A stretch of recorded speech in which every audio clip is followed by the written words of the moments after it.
Bienvenidos a un nuevo capítulo de Esto no es normal, un podcast que es producido con mucho empeño desde Gritemos con Brío y este par de servidores, Miguel y yo. Hoy lamentablemente la nota de este podcast cambia un poco porque estamos sumamente preocupados por la situación de derechos humanos en Venezuela. Sabemos que es una situación continuada, pero el Estado vuelve a arremeter contra el movimiento de derechos humanos y contra los defensores de derechos humanos en nuestro país.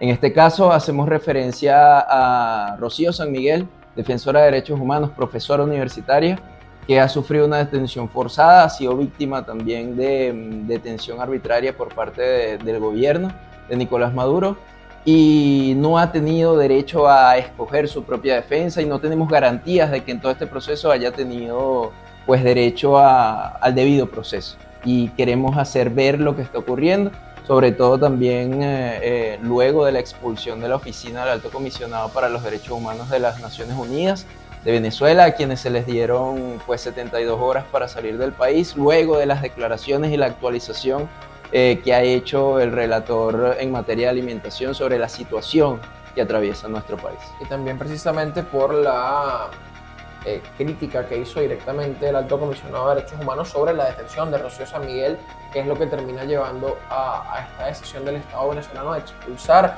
a los miembros de la oficina del Alto Comisionado de Derechos Humanos que estaban trabajando en Venezuela en una documentación constante de la mano con organizaciones de la sociedad civil sobre lo que ocurre en Venezuela en diversos ámbitos, no solamente en la violación de derechos civiles y políticos, que es lo que ocurrió con Rocío San Miguel, sino también en materia de los DESCA, que es un tema que también a nosotros nos atañe profundamente. Así que bueno, obviamente empezamos el podcast con esa nota negativa y obviamente esperando que la situación pueda mejorar de alguna forma en las próximas semanas. Y por supuesto desde este espacio hacemos votos para la liberación inmediata de Rocío San Miguel, de Javier Tarazona y de tantos otros presos políticos, más de 200 que se encuentran en diversos centros de detención por parte del Estado venezolano. Bueno, arrancamos entonces este capítulo con una dinámica un poco distinta. Para los que no saben, Gritemos con Brío alcanzó sus primeros 5 años en este febrero y Miguel y yo lamentablemente hemos tenido una muy mala costumbre de no celebrarlo. Sin embargo, queremos repensar un poquito la organización y repensar también un poco el lugar que hemos tenido los jóvenes durante la historia reciente de nuestro país. Y es que se cumplen 10 años del momento en el que nosotros, como politólogos, como actores de la sociedad civil, defensores de derechos humanos, identificamos que las prácticas autoritarias del sistema político en Venezuela, la política que ha tenido el Estado hacia los derechos humanos, hizo que cambiara radicalmente la forma de participar en asuntos públicos, sobre todo la de los jóvenes, que entendidos como un sector vulnerable, pues hemos sido uno de los que más han resentido pues, los patrones de violaciones de derechos humanos en Venezuela. Entonces, Miguel, vamos con la dinámica. Bueno, yo creo que lo que tenemos que hacer, o lo que vamos a hacer, mejor dicho, es ubicar cronológicamente desde el año 2014 hasta este año 2024 lo que han sido los hitos más importantes y hablar un poco tú y yo sobre lo que nosotros vivimos en esos periodos de tiempo que recordamos para poder también conectar de alguna u otra forma con la gente que nos ve y ustedes también puedan ubicarse perfectamente. Ojo, y todo esto con el objetivo de generar memoria histórica, que al final termina por ser una de las más grandes responsabilidades que hay en el movimiento de derechos humanos, sea donde sea que se desarrolle. Generar memoria histórica permite que quede asentada suficiente documentación sobre los patrones de violaciones a derechos humanos, sobre los crímenes graves contra la dignidad humana que se cometen en determinados momentos, en determinados territorios. Y en Venezuela tenemos que seguir insistiendo en la generación de memoria histórica porque es lo que el día de mañana va a permitir que se esclarezcan los diversos hechos que han ocurrido durante todo este tiempo. Claro. Y por supuesto que generar memoria histórica desde los jóvenes, porque usualmente hemos visto cómo se desestima un poco el papel que han tenido los jóvenes en los asuntos públicos desde el año 2014, pero ustedes se darán cuenta a lo largo de esta cronología que vaya que estuvimos ahí dando la cara y poniendo el pecho como siempre por el amor que sentimos por Venezuela y el respeto a la dignidad humana y a los derechos de todos los venezolanos, que es un compromiso que sentimos todos nosotros con el futuro de nuestro país. Vamos a empezar por el año 2014, un año 2014 complicado por el tema del inicio de las protestas, que empezaron unos días antes en los Andes venezolanos, unas protestas estudiantiles, Sin embargo, pues para muchas personas el inicio como tal de ese periodo de protestas fue en el año 2014, el 12 de febrero, disculpa, el 2014, cuando fueron asesinados Basil da Costa y Robert Redman en Caracas y dieron inicio a una serie de meses de protestas que se llevaron consigo la vida de más de 40 venezolanos, quienes fueron víctimas de no solamente de los agentes de seguridad del Estado, sino también de colectivos armados, de personas que atentaron contra la vida de jóvenes que participaron y de venezolanos en general, porque no solamente cayeron jóvenes en ese entonces. Vamos a utilizar una data interesante del Observatorio Venezolano de Conflictividad Social que año a año hace un seguimiento de la cantidad de protestas que ocurren en Venezuela anualmente, básicamente era para no redundar. Y por ejemplo, en el año 2014 tenemos acá con un total de 9.286 protestas, que va a un balance más o menos de 26 protestas diarias en todo el país, que se fueron dividiendo en diversos ámbitos. Por un lado, obviamente, en cuanto a protestas políticas, y por otro lado, pues, en protestas por las reivindicaciones de la sociedad y su situación de acceso a los servicios básicos. Eso era lo que te iba a decir. Ya en 2014 empezaba a resentir la sociedad venezolana, todos empezamos a sentirnos mal en términos económicos, en el tema de acceso a los servicios, ya estaban las colas.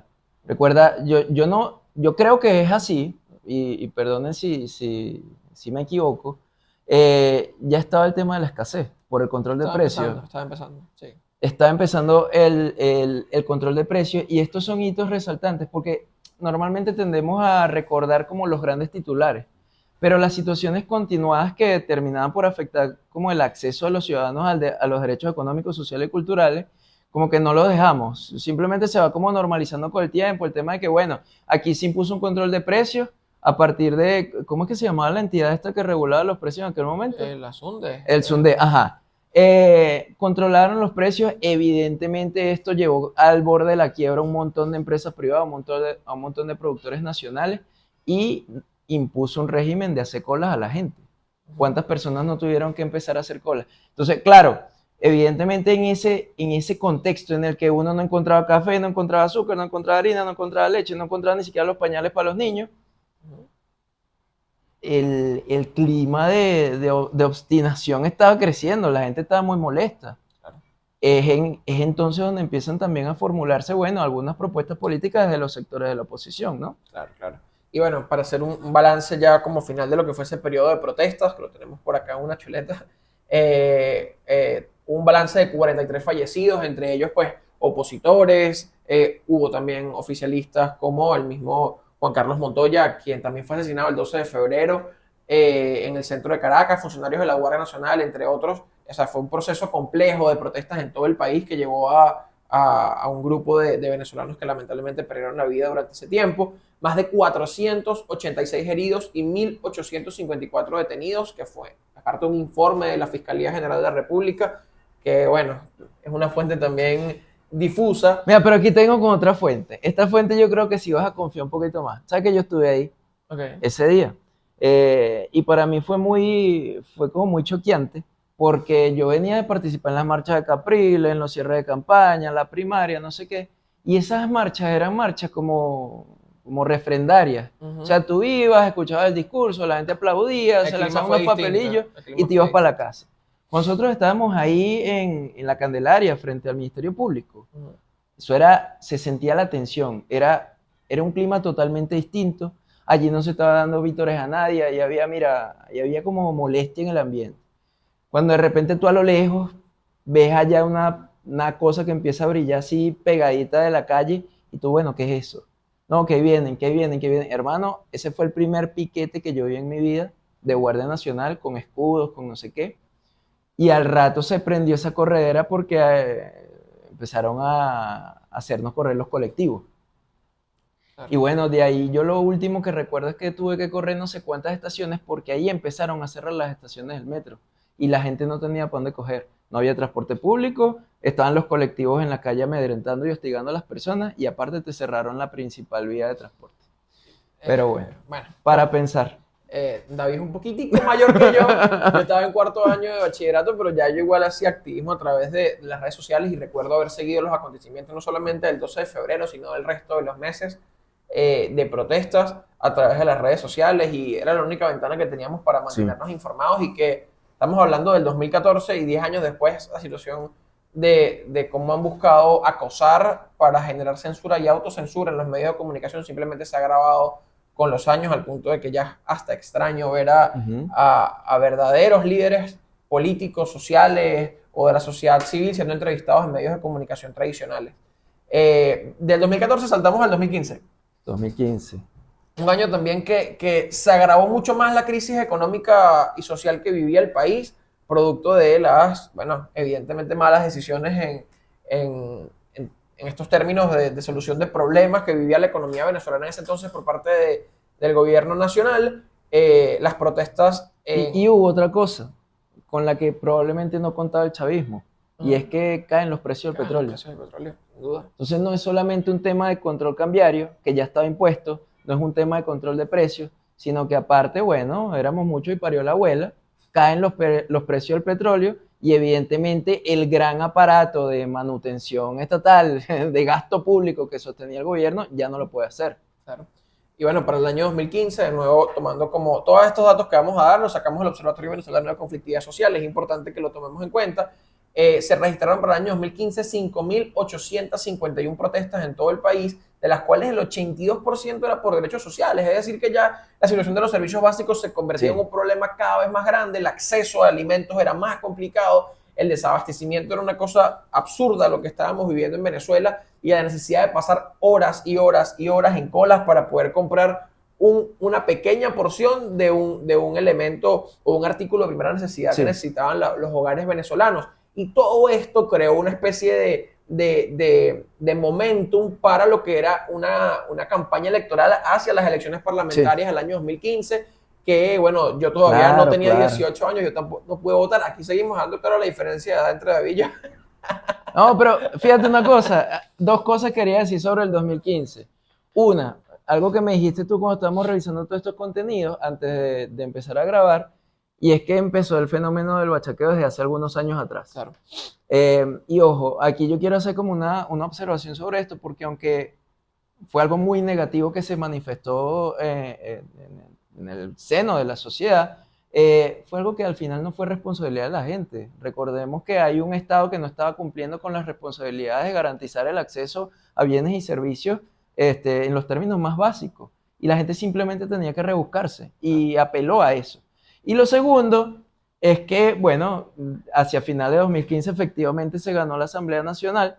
El difunto Chávez, recuerdo que dijo una célebre frase que no deberíamos decir aquí, así que vamos a seguir. Chamo, yo me eché una rasca cuando ganamos. Bueno, la verdad, yo estaba también muy contento. Era la primera victoria electoral que tenía la oposición desde el referéndum constitucional del año 2007. Claro. Además de, bueno, puntuales victorias en algunas alcaldías y gobernaciones cuando era el caso, pero se sentían como victorias pequeñas cuando después veías todo el mapa pintado del color político del gobierno que lamentablemente nos arruinó el futuro a todos nosotros, o al menos hasta ahora, y esa es una realidad que estamos llamados a cambiar. Y en ese 2015 pensamos, bueno, se abrió una oportunidad, ¿no? Pero una oportunidad para empezar a hacer las cosas bien de una manera institucional, con una Asamblea Nacional en la que la oposición había obtenido 112 diputados. Sin embargo, pues bueno, obviamente el chavismo acostumbrado a poner las reglas del juego y utilizar todo su poder institucional para cambiar las reglas del juego, nos llevó a un 2016 mucho más complejo. Pero yo quiero ser polémico, porque tú sabes que a mí me gusta pelear. Vamos a hacer un ejercicio de suposición. Esto no nos va a tomar ni 30 segundos. ¿Tú no crees que si no nos hubiésemos quedado pegados en el debate legislativo, en si repetíamos o no las elecciones de los diputados que resultaron electos en Amazonas, que echaron para atrás, ¿no crees que la historia hubiese sido un poco diferente? ¿No crees que al final tal vez el hecho de habernos acostumbrado durante 15 años más o menos para el momento a solo oponernos y oponernos y oponernos hizo que no estuviéramos dispuestos a pensar en otra cosa? Yo creo que al final se perdió una oportunidad muy importante de generar un verdadero capital político a través de lo que fue la victoria en esa elección. O sea, yo también. Muchísimos analistas políticos, yo apenas estaba empezando en la universidad, pero escuchaba los análisis de varios profesores y de varios expertos académicos que hablaban sobre En efecto, la victoria del 2015 había sido abrumadora, pero no era una mayoría consolidada por parte de la oposición, fue una victoria más bien circunstancial, donde fue más hastío y molestia con el gobierno de Maduro que realmente un mérito por parte de la dirigencia opositora de atraer esa atención y las dificultades en construir esa nueva mayoría de forma sólida fueron llevando a la destrucción o la pérdida de ese capital político logrado en el año 2015, porque aquí todos tienen una carga de responsabilidad, porque el Estado tiene una carga de responsabilidad por todo lo que ha ocurrido en los últimos años en Venezuela, pero uno sin duda piensa que todos los actores que hacemos vida en Venezuela hemos cometido errores que han llevado a la profundización del conflicto y a la profundización de una situación que cada vez se sigue agravando más y que no hemos encontrado todavía una salida acorde a la situación, y que por supuesto nosotros desde acá hacemos votos para que esa salida a la problemática sea pacífica, y también en este año 2024 hacemos votos para que la salida sea electoral. Así es. A través de una elección libre, secreta, directa y universal, como lo dicta la Constitución de la República Bolivariana de Venezuela. Amén. 2016. Fíjate, en 2016, según la chuleta que tenemos aquí, yo creo que hay como que 3 hitos de los que podríamos hablar más o menos rápidamente. Lo primero, se mantienen las protestas. De hecho, incrementan con respecto a 2015, según lo que dice el Observatorio Venezolano de Conflictividad Social. 6.917 protestas hubo en ese año 2016. 2.000 más, eso sube el promedio mensual de protestas, pero empiezan a ocurrir ciertas cosas a nivel social que al menos a mí en aquel momento me afectaron bastante, porque yo decía, a ver, ¿qué bajo estamos cayendo como sociedad? Empezaron la ola de saqueo. Es decir, la escasez se mantuvo como una constante, se agravó, y a diferencia de lo que muchos analistas opinaron del 2014, yo recuerdo que yo leía mucho que tal vez la salida como movimiento político impulsado por María Corina, Leopoldo, Capriles y Ledesma, compañía. Capriles no, tienes razón. Pero estos tres, era extemporáneo. ¿Por qué? Porque Venezuela culturalmente y económicamente hablando, históricamente había sido pobre. Y eso hacía que la resistencia a la necesidad fuese muy alta, sobre todo en los sectores populares. Es decir, la gente podía aguantar la pela. Pero ya cuando una crisis se sostiene durante tanto tiempo, los ánimos empiezan a caldearse. Empezaron la ola de saqueo y yo decía, hermano, estamos muy mal. Porque aquí no solamente, aquí yo sentía que esos ánimos no estaban dirigiéndose sobre los actores que eran responsables de esto, sino que al final, ¿quiénes pagaban los platos rotos de esto?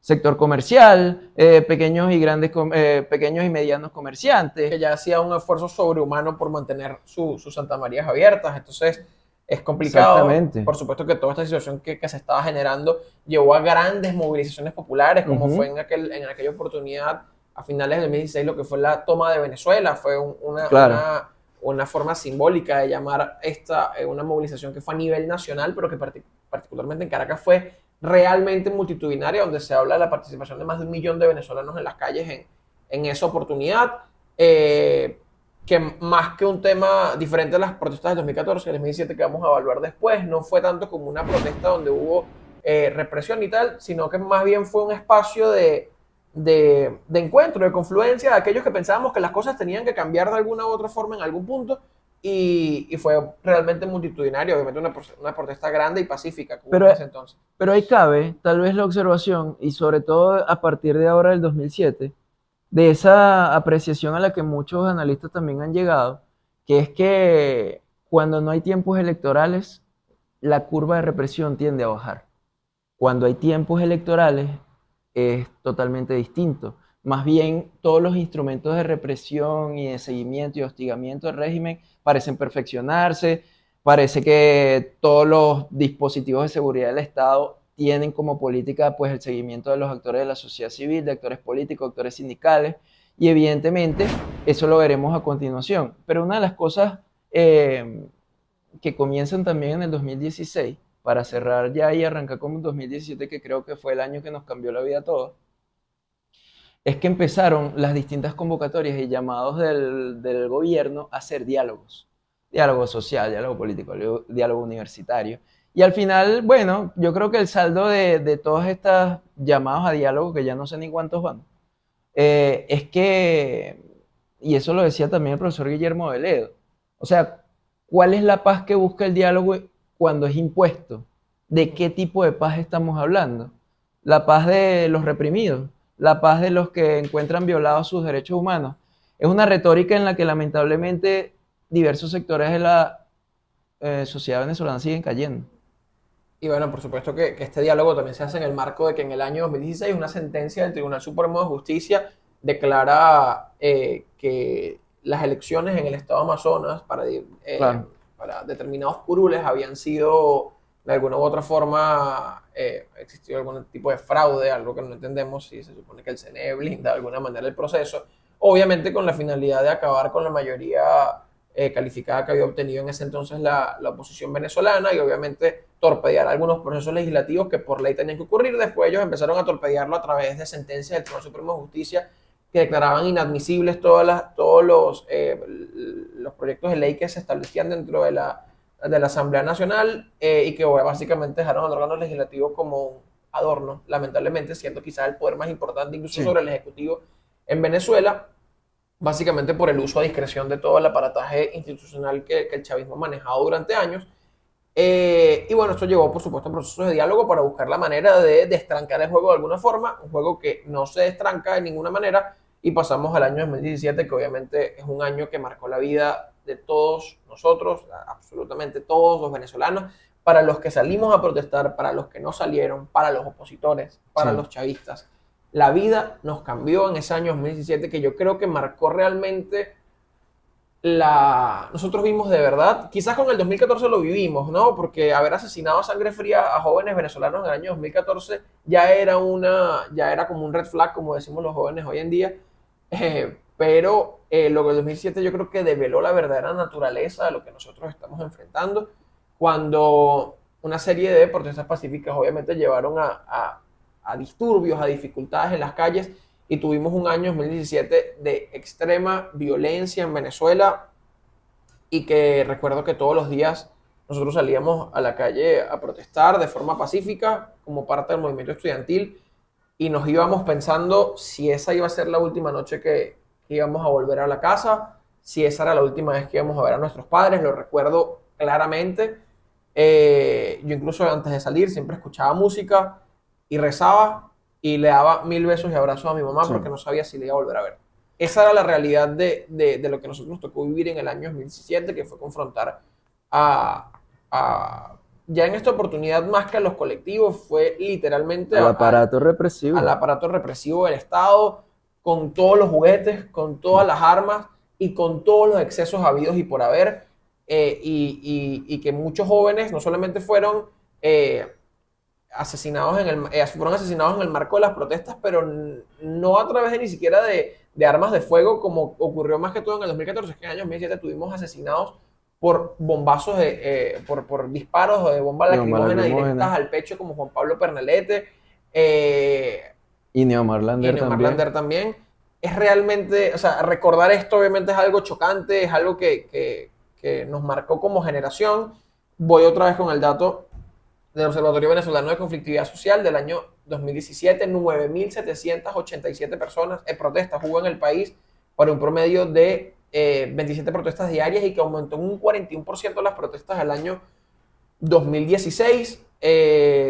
Bueno, comentábamos básicamente lo que fue esa represión que vivimos en el año 2017, que también se vio materializada en un número altísimo de detenciones y de al menos 180 personas que fueron asesinadas por parte de funcionarios del Estado o civiles armados, porque también los hubo, nada más que la represión, a diferencia del Sí. 2014, estuvo mucho más enfocada en el ataque del aparato represivo, más que de civiles armados, y bueno, en el sinfín de personas que fueron detenidas, que hablamos de miles durante esos meses de protestas que se extendió más o menos desde el mes de marzo hasta el mes de julio aproximadamente del año 2017, estas personas que fueron detenidas fueron objeto de abusos y de torturas que fueron identificadas por organizaciones como Human Rights Watch, que incluyen descargas eléctricas, golpizas brutales, ser colgadas en posiciones incómodas y forzadas, privación del sueño,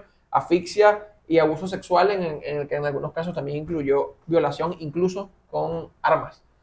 Ojo, y al final O sea, 2017 fue tan complejo en tantos sentidos que tal vez decir esto es solamente quedarse con con los testimonios que pudieron llegar de forma muy limitada a organizaciones de derechos humanos.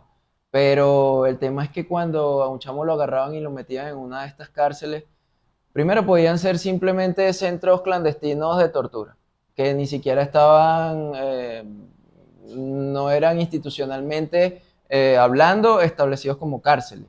Mm, Yo recuerdo que, por ejemplo, en más de una ocasión tuvimos que salir a buscar gente que durante las protestas las habían detenido, no sabíamos dónde estaban y terminaban apareciendo en lugares en los que tú no sabías que había un centro de detención, lugares que, bueno, tenían pinta de ser un estacionamiento y resulta que ahí los estaban era moliendo a palos. Y tuvimos el caso de un conocido que fue detenido e incluso fue procesado en tribunales Tribunales militares, militares. siendo un civil, un joven universitario procesado en tribunales militares. Bueno, presentado, porque realmente al final, como en muchísimos casos estas detenciones, no llegaron a dar sentencia firme, sino Claro, que los detuvieron por unos 45 días, 60 días y después daban regímenes de presentación. regímenes de presentación. Y bueno, básicamente esto fue lo que ocurrió durante ese entonces. Pero fíjate que hay algo de lo que yo creo que no se ha hablado mucho y deberíamos insistir como generación que para bien o para mal sobrevivió el 2017, porque sí creo que hay que hablarlo en esos términos.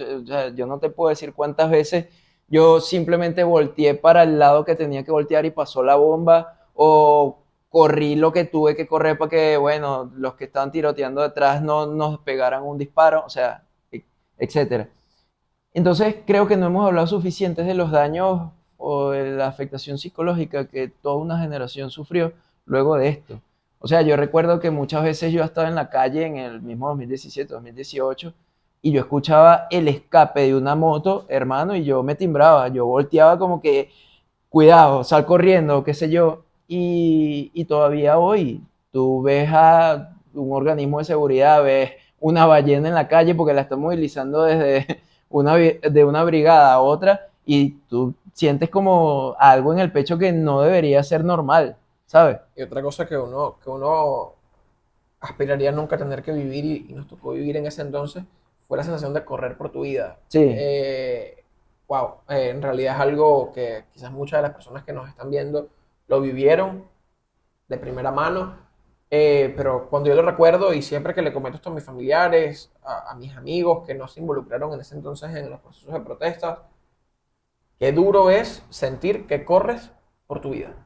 Eso para mí, eso es algo de las cosas que más me marcó a mí del 2017. y correr todo desesperado con los pulmones hechos trizas porque tienes que aspirarte todo el humo de las bombas lacrimógenas vencidas, estás lleno de sucio, tienes hambre porque sales sin comida para la calle, regresas en la noche y tienes a tus padres desesperados. O sea, 2017 fue terrible, fue extenuante. Y cuando llegabas a la casa y sabías que esta situación no había terminado, entonces uno como, claro, parte del movimiento estudiantil, uno pensando campañas, flyer, qué hacer, qué íbamos a hacer el día siguiente, era interminable, era interminable. ¿No? Y además de esto, que lo que ocurría constantemente con nosotros en ese entonces, pensando en lo que ocurría, era llegar a la casa y meterte en redes sociales para ver qué había pasado y ver que en otros estados habían asesinado jóvenes, habían asesinado más venezolanos, que la represión había sido brutal. Aquí vimos imágenes dantescas como jóvenes que les pasaban por encima con tanquetas,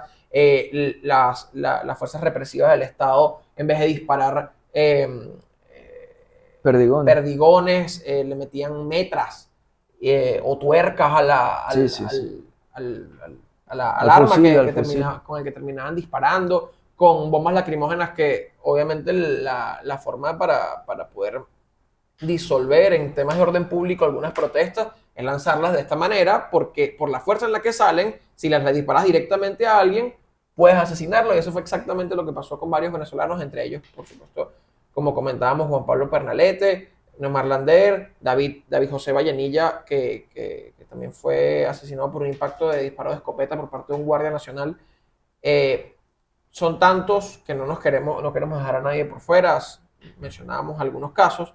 Y por supuesto que la otra noticia que se generó en el año 2017 fue que se creó como una forma de llamar al coco lo que fue la creación de la Asamblea Nacional Constituyente, que era una manera de básicamente dejar ahora sí sin efecto la Asamblea Nacional, Sí. dejar sin efecto el resto de los poderes públicos en Venezuela, y tener la fuente de un poder que podía legislar, obviamente con una convocatoria que no era legal, con una elección en la que no participaron las fuerzas democráticas, donde todos los curules estaban compuestos por personalidades, miembros del PSUV o personalidades afines al chavismo, y que terminaron generando fue la creación de leyes, como lo fue la ley contra el odio y que por la convivencia pacífica y la tolerancia, que realmente simplemente se ha aplicado para juzgar y perseguir a jóvenes, a jóvenes y a actores de la vida pública nacional que están vinculados a la oposición venezolana, y no realmente en general, porque nosotros hemos visto cómo se utilizan medios de comunicación del Estado para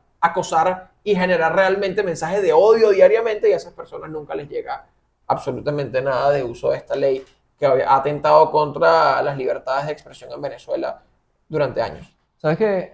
Me parece súper interesante que después de esta concentración de poder, después de toda esta ola de protesta y de situaciones relacionadas con violaciones a derechos humanos, llega el 2018 y en vez de apaciguar de alguna manera esa efervescencia en torno a la exigencia de mejores condiciones de vida, no, se duplicaron las protestas. Claro, el informe registra un total de 12.715 protestas, que aumenta a un 30% Sí. las del 2017, que había sido un año de protestas generalizadas en el país. Y eso sí, el 89% estaba vinculado con los DESCA. ¿Por qué? Porque la calidad de vida del venezolano había bajado de forma abrupta. Los años más complejos de la crisis fueron el 2016, el 2017 y una buena parte del año 2018, que realmente habían venezolanos que se acostaban a dormir sin comer, y sigue ocurriendo porque la crisis, hablar de una Venezuela que se arregló es algo falso, porque aquí no se ha arreglado nada. Básicamente se ha continuado la crisis en otros paradigmas, en otros aspectos, y pues si por un lado mejora para algunos, por el otro lado desmejora para otros, porque a lo que se ha aumentado es la desigualdad entre los venezolanos. Y escuchar a compañeros de clase, a amigos, que de verdad no estaban comiendo, que los veías cada vez más delgados, que no tenían ni para el pasaje para movilizarse a la universidad, realmente marcaba la situación, y obviamente, bueno, el quiebre de N cantidad de empresas, de N cantidad de comercios que no podían sostener pagarle a gente porque sus negocios no estaban produciendo nada, porque la gente no tenía plata. Sí. Y el país estaba en una situación demasiado complicada. Y bueno, ¿Sabes qué yo creo? Disculpa que te interrumpa, yo creo que también, no sé, tendría que investigarlo, pero sí me parece que no solamente el efecto de la derrota que genera 2017, la imposición de la ANC, la imposición de los diálogos de paz, cuando nos estaban cayendo a plomo, y también como la precarización de la vida económica en Venezuela, hicieron que el 2018 fuese el año en el que se hace masivo el fenómeno migratorio. Sí. Desplazamiento forzado en Venezuela llega a niveles inéditos, en los que ya tú simplemente veías hacia un lado y ya se había ido alguien del país. Y ese fue un fenómeno que de manera diferenciada y en términos interseccionales nos afectó a nosotros los jóvenes. Totalmente. Tanto que al sol de hoy, de los 8 millones de venezolanos que están fuera de Venezuela, la inmensa mayoría son jóvenes. 60% son jóvenes. Es decir, la capacidad productiva de nuestro país se fue del país y lamentablemente sigue fuera de Venezuela, tratando de sobrevivir. Porque al final el tema de los derechos migratorios forma parte de los DESCA, y es importante que nosotros visibilicemos esta situación, porque migrar lamentablemente no fue sinónimo de mejorar las condiciones de vida, no en todos los casos. Porque lamentablemente cuando Venezuela se ha convertido, se ha configurado como un problema para la región y para el mundo, la cantidad de papeles que te piden, la cantidad de estatus legal que te piden ha sido tal que es muy difícil para los que han emigrado de Venezuela poder estar de forma legal y de forma formal, valga la redundancia, en otros países, y que se les reconozcan derechos laborales, derechos económicos. Y eso hace que muchas veces tengan que estar cercanos o insertos en formas de esclavitud moderna, en trabajos muy precarios, en los que, bueno, como ya dije, no se reconocen pues las mejores condiciones. Y bueno, mencionabas el tema del diálogo, la negociación que se había estado generando desde años antes. Por supuesto que en virtud de lo que era ese año electoral del 2018, al que no se pudo alcanzar ningún tipo de acuerdo con el gobierno de Nicolás Maduro para generar las condiciones mínimas para ir a un proceso electoral y la oposición venezolana decidió no participar, al menos los actores más relevantes o más conocidos, también porque la mayoría de ellos estaban inhabilitados por parte de la Contraloría General de la República, que ahora que está de moda hablar de inhabilitaciones, recordemos que las inhabilitaciones nada más son posibles con sentencias firmes.